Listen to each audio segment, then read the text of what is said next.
గురుభ్యో నమః. అందరికీ గురు పౌర్ణమి శుభాకాంక్షలు. ఈ గురు పౌర్ణమి మంగళవారం జూలై 28వ తారీఖు సాయంత్రం 6:30 ప్రారంభమయ్యి మరుసటి రోజు బుధవారం జూలై 29వ తారీఖు రాత్రి 8 గంటలకు ముగుస్తుంది. ఈ గురు పౌర్ణమి రోజున గురు పౌర్ణమి అనగా వ్యాస మహర్షి జన్మదినం.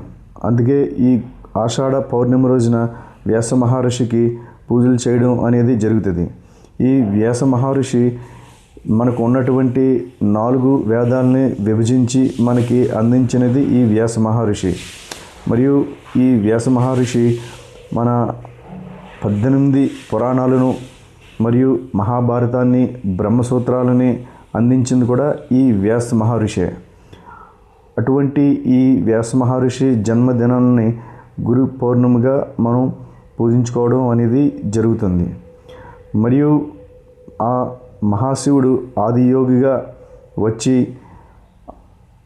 ఆయన సప్త ఋషులకి యోగ విద్యను అభ్యసించింది కూడా ఈ గురు పౌర్ణమి రోజునే, అనగా ఆషాఢ పౌర్ణమి రోజున. మరియు మనకి బుద్ధుడు కూడా ఉపదేశించినటువంటి 5 శిష్యులకి ఉపదేశించినటువంటి ధర్మాన్ని కూడా ఈ పౌర్ణమి రోజున ఉపదేశించడం అనేది జరిగింది. ఇలాంటి అద్భుతమైన రోజునే మనం గురువులకి పూజించుకోవడం, పెద్దలని పూజించుకోవడం, తల్లిదండ్రులను పూజించుకోవడం లాంటిది చేయడం వల్ల ఎంతో గురుబలం అనేది పెరుగుతుంది. మీలో ఎవరైనా మీకు నచ్చిన గురువుని, జీవితంలో మిమ్మల్ని పైకి తీసుకొచ్చినటువంటి గురువుని ఎవరైనా ఉంటే వాళ్ళ పేరును కింద కామెంట్ బాక్స్లో కామెంట్ చేయండి.